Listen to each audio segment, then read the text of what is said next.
in MIT, I come there with an open mind, trying to explore all the webs. And one of the first few technologies that I see is the use of computer vision in autonomous vehicles.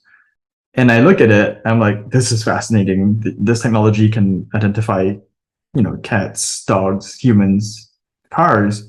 And even at that point in time, they were like, we can intuit if a human is walking in a certain way, we can kind of predict whether the person's going to turn left and right, dodge it, start running, all these complex intuition. And I was like, that's super cool. But also, why don't we have this in medicine? Why can't we have this in healthcare? Because to me, that represented a major barrier to patients receiving equitable healthcare, right? And as equitable an outcome as possible.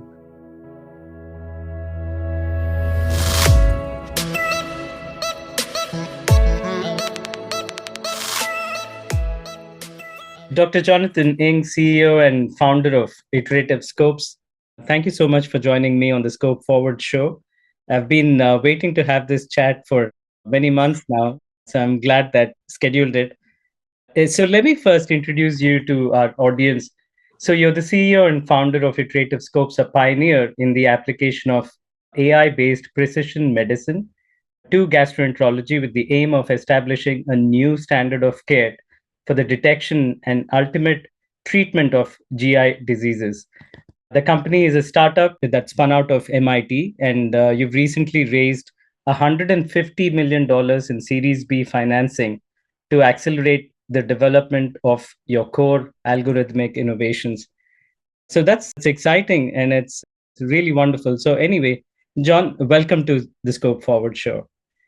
Yeah, thanks for having me, Praveen. I'm excited to be here. And sorry it took us so long to get here. No, you've been busy raising the money that you did. So first of all, congratulations to your team. I think it's very exciting, not just for you as a company and as a startup, but for the industry itself, because it's very telling on the interest that GI as a space is attracting and the direction of where investments are flowing. So it's very, very telling. So congratulations to all of you. But John, I want to ask you first about the backstory here. So now you got the idea, I learned, while you were on a trip in Cambodia, and you were looking at doctors there trying to detect tumors or their inability to find it. And then the idea germinated. I think at that time you were doing your MBBS in Singapore. So please tell us all about it. Happy to share that one. It's quite an interesting story. So I think, since I got my start in healthcare like pretty early on, just by chance, I happened to visit Cambodia. For context, I'm pretty much first generation college. No one else in my family are doctors, but I was fortunate to receive mentorship from a friend's dad who was a doctor. And he's like, John, can you come to Cambodia and carry my bags? Going on a medical mission. Happened to be on that trip. And that was my first experience of healthcare outside of Singapore, which is very much a first world healthcare system. And frankly, it was pretty shocking how the state of healthcare was back then. It was, back then emerging from the Khmer Rouge, from the Pol Pot regime. And, it was failing at a very fundamental stage of like, after the Pol Pot regime, there were basically 2 doctors left in the country serving patients, and for a population of 12 million people, because the Khmer Rouge decided that the best way to prevent an uprising against them was to kill off all the intellectual people. And so I arrived in the country there, observed how, kids were not making it through for really basic reasons, right? And back then, the under 5 mortality rate was about 20%, 25%. And I was like, this is totally unacceptable. You can't know this and not do anything about it. Long story short, I end up in a deep rabbit hole, end up spending about 14 years in Cambodia, building all kinds of facilities, opened its first pediatric cardiothoracic surgery units, neonatal wards, burns and reconstructive units, getting involved in a couple of establishing a couple of pediatric hospitals in rural Cambodia. But as part of this process, we were trying to train Cambodia's first generation of surgeons, and I would frequently bring in, my best tutors from Singapore, from the US, from, places like the Brigham, Boston Children's Hospital.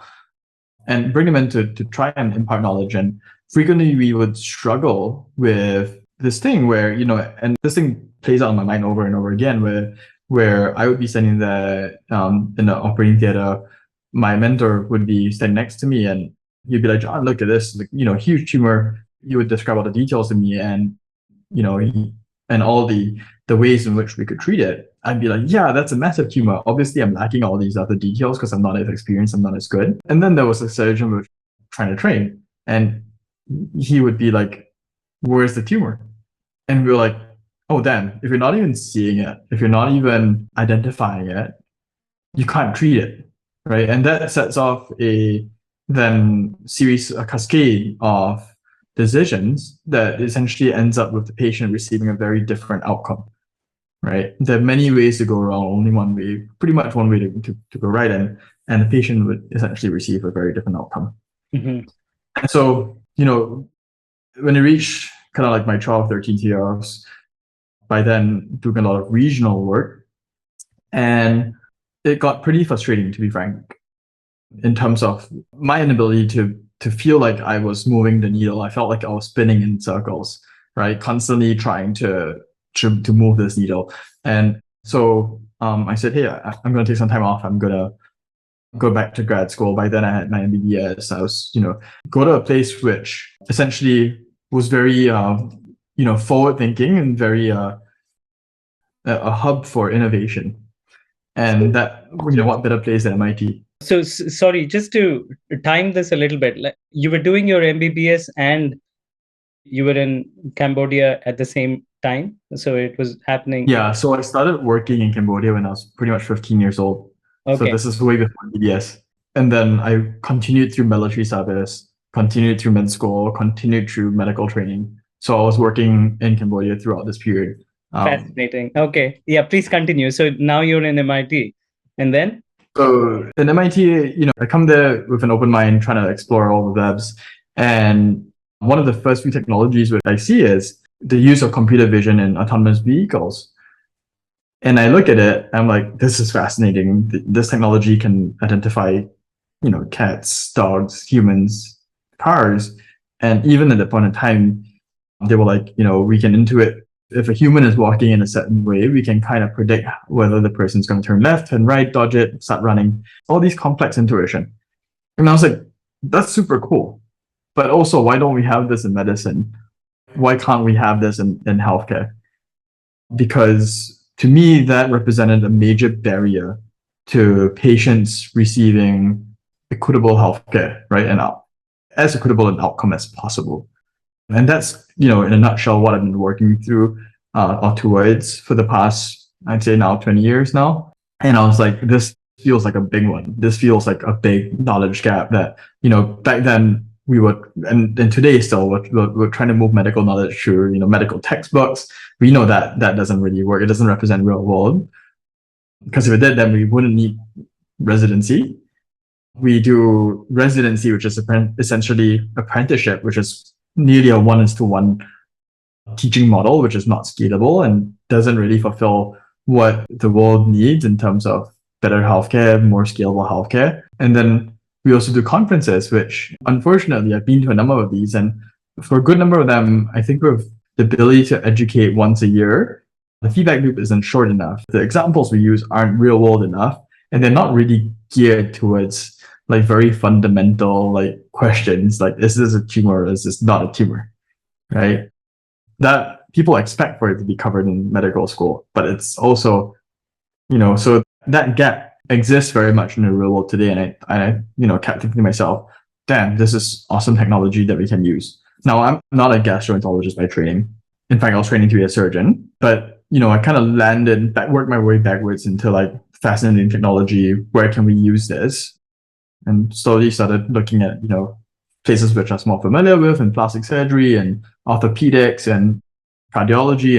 But I landed in GI really because I think for a few reasons. Number one, I think GI doctors are just awesome to work with. I think when you deal with poop and stool all day, I think you just can't take yourself too seriously, and it's just played out. So, we all know startup is a grind. We all know like trying to innovate is a grind, and you really want to go through that grind with people you enjoy working with. There are certain specialties which I will not name on record that I will not try to innovate with, right? Like just they will bite your head off before you try to move and change anything. I think beyond that, understanding that GI is a very visually based disease. It's like surgery, but with an actual camera already. Whereas most surgeons don't operate with a camera or don't have a primary view of a camera. All these factors played into it, and I said, why don't we try it in GI? I think, we from the very get-go, and still today, I have a broad mandate, I have a broad vision, but in terms of using this technology to close in on disparities in healthcare outcomes, and I think that accounts for what you alluded to, a lot of our successes. I think many people see this potential as well. If I may ask, how does it differ from the AI solutions that are already there in GI? For example, there's GI Genius from Medtronic, there's Satisfy Health, and there are a lot of startups waiting at the gate of FDA, from what I learn. And there are newer and newer publications all the time. Even Google has got its interest. They've written a paper on computer vision and detecting polyps. So how does your solution actually differ, and what part of it is similar to what's out there? Yeah, great question. So I won't claim to know every single solution out there. I think the biggest differentiator we have is really the vision behind where and the why we're doing this, right? I think that will eventually, we keep doubling down on why, and we're doing this in terms of reducing health disparities in healthcare outcomes. We have a very practical real take on the application of AI and GI. And I think eventually that just leads us into more differentiated space, a slightly different angle than, say, someone who's trying to just, sell more snares or trying to, do it for, maybe sell more SaaS products. I'm not sure. I think for us, the fundamental reason is very critical, and it's what drives every single decision we make here at Iterative. Let's go back to the name Iterative Scopes itself. How did you come up with it? And is there a story here? Yeah, essentially, I was having too many drinks with my professors at MIT, and trust us to come up with overly complicated names. But, I think what was really why Iterative firstly, I saw it as a very much a learning journey in the practical sense of like, I don't have it all down today. I expect to have an iterative process, iterative learning around this. I think the other part is also the whole machine learning aspect of this. It's like, it's not one algorithm, at this point in time with, tens, hundreds of algorithms that are all learning on repeat, right? And the more times you iterate, the better you become. And so that word really stuck in my head. Now, the scopes part, you'll hear some news on this. I think by the time this podcast is out, you'll get the news. That's about to change. I think to me, it was defining a narrow initial path of GI first. And to be very clear there, the flip side, I did not realize that would do is I think 80% of the market thinks we manufacture hardware. And I'm like, oh, okay, I probably made that mistake. Everyone's asking me so where's the scope you manufacture? I'm like, I don't know, man. We don't manufacture anything. We're about to fix that, and stay tuned for some news. It'll be pretty fun. I'm looking forward to that news, but I can guess what it might be, based on what you just said.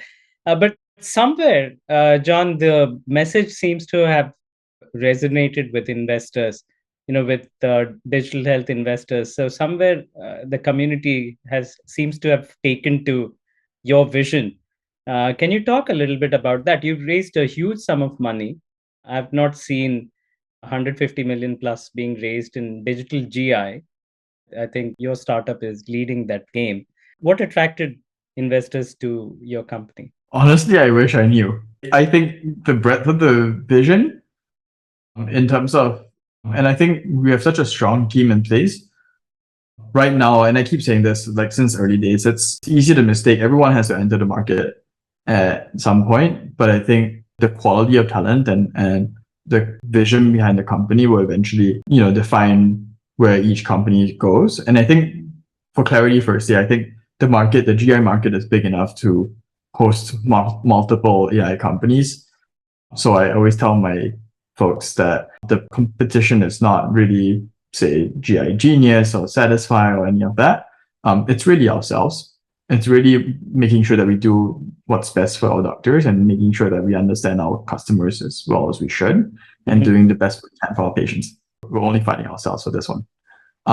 And so I think what's, the quality of people that we have internally, depth of which we have bottomed out our vision and in terms of putting together a comprehensive strategy and our initial successes in being able to execute against them. I think that has all attracted quite decent sum of money. Did you plan to raise this amount when you were at the end of Series A, or did it just happen? What is the story here? How did that come about? I think it's a bit of both, bit of serendipity. And I also, acknowledge that a lot of, it's been a huge privilege in terms of this whole entire journey. I arrived in the US only 5 years ago. So, and 2 years was spent in school. So it's been incredible, the past 3 years running this company. I think, that everyone has plans. It was certainly, I think, a mix of serendipity in terms of meeting the right folks who understood the vision, also hitting milestones, and also being able to show that we were bringing in the right folks, and with a bit more money, we could basically strap on some rockets and take it to where we wanted to. And where would that be? So what is the holy grail for the company? What is the next milestone or the next big milestone from here? I think the holy grail is if, we basically are able to use AI to, analytics to basically provide every single doctor with the information they need and they deserve to be able to treat their patients somewhat equally, right? I think right now, today, there's an unacceptable level of disparity in outcomes, whether you choose to accept it or not, whether you choose to acknowledge it or not, right? I've worked in countries where we struggle to even get basic gauze into place. We don't even talk about the identification of sessile serrated polyps or any of the sort, right? Or the level of severity of IBD, right? And so being able to push this information into every single endoscopic suite, being able to minimize the barrier and the activation energy for GIs to be able to access this information and be consistent about it across the board. I hope that this will be a great equalizer in terms of outcomes. That's fantastic for patient outcomes, but there may be gastroenterologists out there who might be thinking, hey, if a technology like this is going to do the job that I do currently, what would I do? So how would you respond to that, or any thoughts there? Firstly, I don't think we're trying to replace anybody here. I think we're providing information so that folks can do what they do best, which is treat. All of us signed up to medicine, to healthcare, to treat our patients, to help someone, right? And why would you turn down being able to, knowledge and data that's able to help you to drive better outcomes? We're not saying we're taking over, for example, the mechanics of driving a scope. We're not resecting that polyp for you. We're simply making recommendations, making it easier to have a common identification of polyps, common identification of certain other features, common assessment of certain diseases, so that we have common understanding of how these patients should be treated. That's the way we see it. We're not going to take away what GIs do today. I think that's impossible, or not in my lifetime. But let's go back to that analogy of self-driving cars that actually prompted you in this direction. You may be familiar with the 5 levels of self-driving or autonomous vehicles. Somebody's given this classification. I find it quite interesting. I even wrote about it in Scope Forward. So the thinking on my question to you is that what if that were to be applied to computer vision in the endoscopy room? So if you were to apply from level 1, 2, 3, 4, 5, which has increasing levels of sophistication, where would you land when you apply computer vision to endoscopy? We're right at the start right now. It's very rudimentary what we're doing. And I think for healthcare, it just takes way too long to understand our impact on patients like imagine this, like already to put these cars on the roads, which is fairly standardized and fairly, roads are pretty straight. Roads have like standardized stop signs. Roads have crosswalks where people actually go across. Now think about anatomy. There's no crosswalks. Everyone's anatomy is different. If you had bowel surgery before this, it's completely different. I think it's going to take us tens of years to get there, to get to a totally autonomous situation. I think everything till then is identification of patterns and just being able to support. That's interesting to know. I usually ask this question towards the end, but I think I want to ask it now. So if you were to throw a stone and that were to land, let's say 5 years from now, and then 3 years from now, and then next year, 1 year from now, where would it land in terms of AI in gastroenterology? Let's start with five. Let's start with a distant future. I'm saying five. Five is not even too far out. But how far would we go in terms of AI and GI 5 years from now? And then I just want to follow that up with 3 years and then 1 year. I think 5 years is pretty short term for us. Okay. Just the pace of change in healthcare is pretty short. Okay. We might have certain,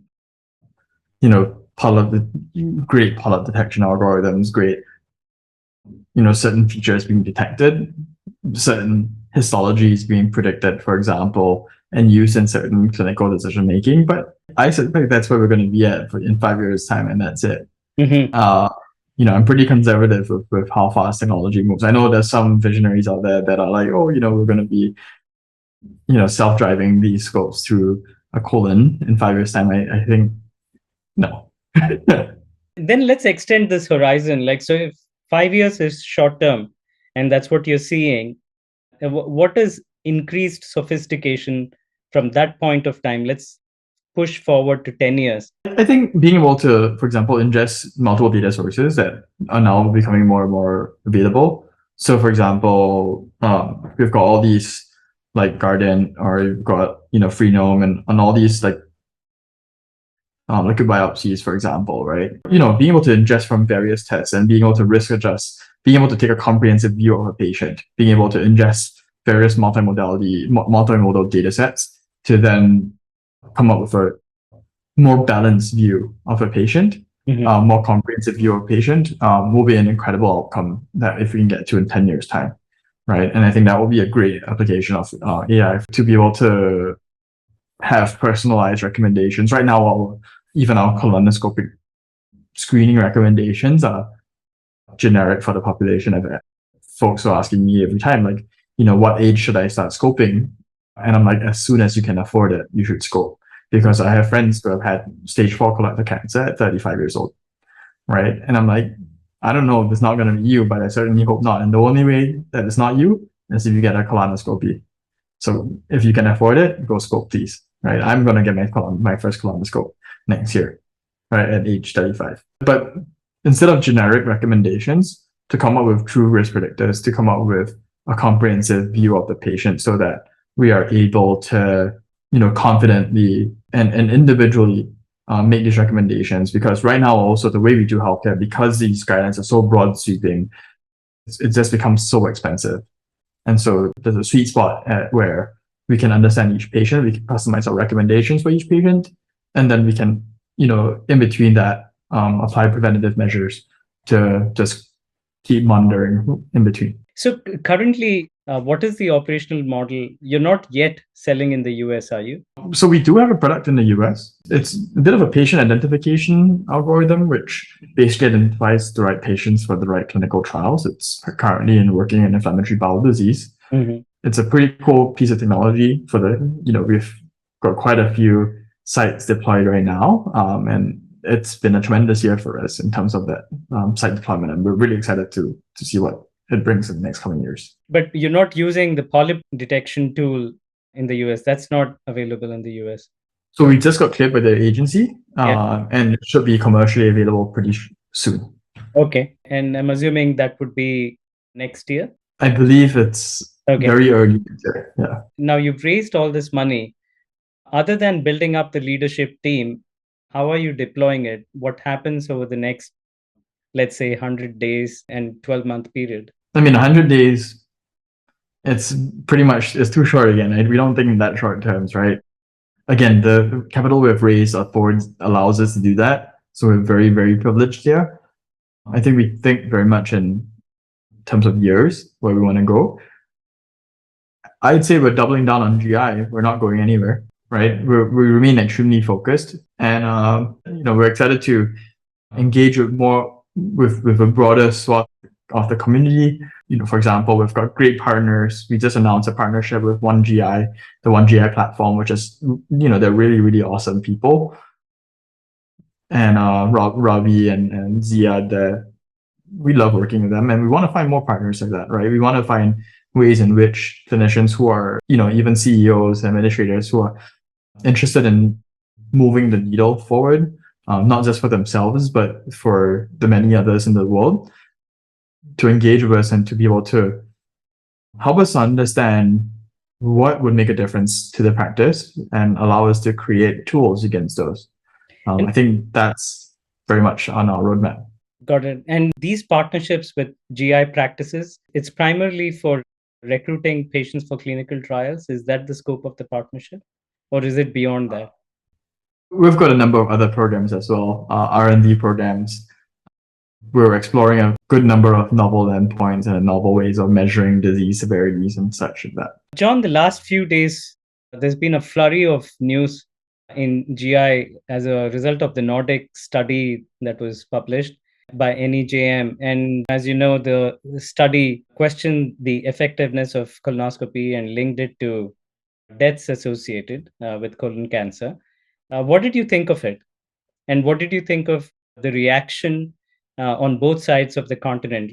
There were people on the European side who commented. There were GI societies on the US side that commented. So I'm curious to know what your take was when you read all that. Firstly, I applaud the office for putting in all this effort, and it's a 10-year study. It's incredible how much effort's gone into it. I think it's a much needed study. Unfortunately, I think the title was pretty much clickbait. I think there are many ways in which we could have framed that title more responsibly, so that the general population who reads it actually go beyond the title to understand what's in the study and what the actual recommendation or findings were. I think certain things stood out, and we've known this for a while around, say, for example, certain GI populations having lower adenoma detection rates.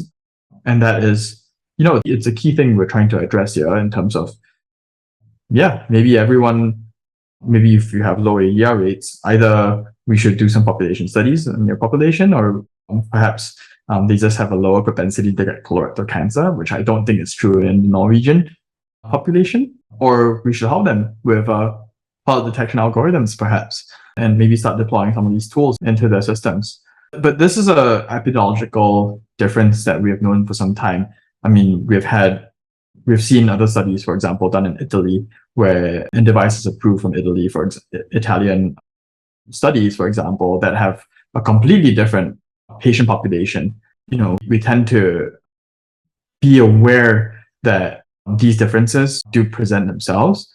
I think historically we try to have a more balanced view of studies. I know, studies are how you design them essentially, right? But essentially for ourselves, we've tried to, I've personally usually stayed away from the design of the study and had more clinical advisors, more balanced, advisors come in and help us to design it.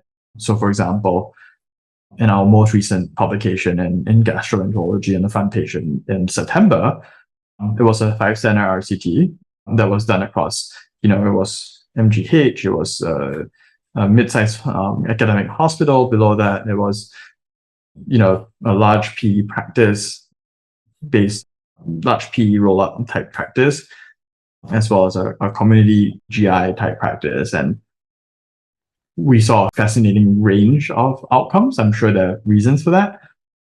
But at the end of the day, we want to be truthful with ourselves. We want to make sure that it's representative against population, we're deploying against. One of the comments that came out on the US side, was about the ADRs, and that the ADR of the endoscopist was lower.